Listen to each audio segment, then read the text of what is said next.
call. Amy Adams. Yes, thank you, Mr Speaker. I'm very happy to take a call this afternoon, a brief call on the Criminal Procedure Reform and Modernisation Bill. And, sir, it has been interesting to listen to the debate this afternoon in the House, as it was interesting, sir, to come in on the tail end of the Select Committee process when I joined the Justice and Electoral Committee. Sir, across the House this afternoon there's been a little bit of a battle of who's responsible for what, and everyone trying to now claim ownership. But I think the thing that matters to the people who use the justice system actually is that we are now taking steps to make it easier for people who find themselves in the justice system through no fault of their own. And the Minister for Police this afternoon made it quite clear that her priority in this, as is the Minister of Justice and as of all of this government's, is to look after the victims of crime first and foremost.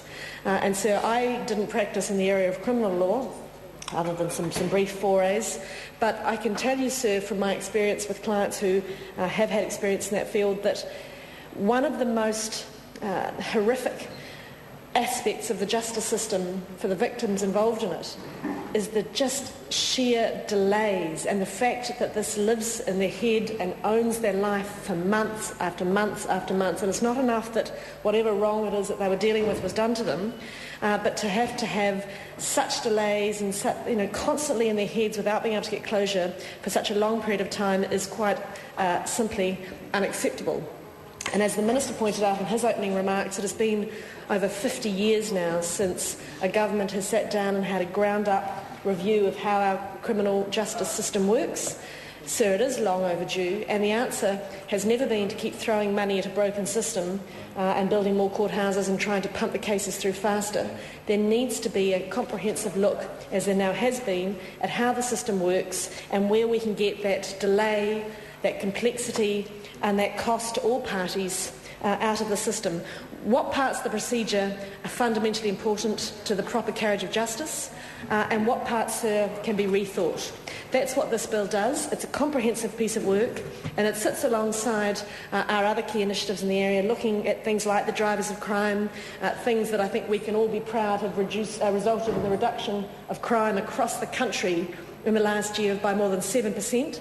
In my own region of Canterbury, a reduction of nearly 15%. So that is a significant improvement that means that all New Zealanders can feel safer in their homes and safer in their communities. And that is in large part due to the work of our police, due to the fact that we've given them the tools that they need to get on with their work, due to the fact that this House has supported them and put in place a framework that makes it quite clear we have no time for the criminals and those who seek to destroy our lives, but we will do whatever we can to support victims.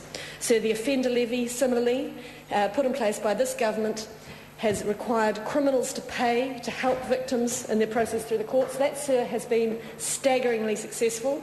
It was derided by the opposition when it was put before this House as being meaningless. The reality is that it has far exceeded expectations. And, sir, with the passage of this legislation, we're making another step in making our justice system fairer for the victims, fairer for those who are involved through no fault of their own, fairer for the taxpayer. And, sir, I'm very happy to commend it to the House. Speaker. The Honourable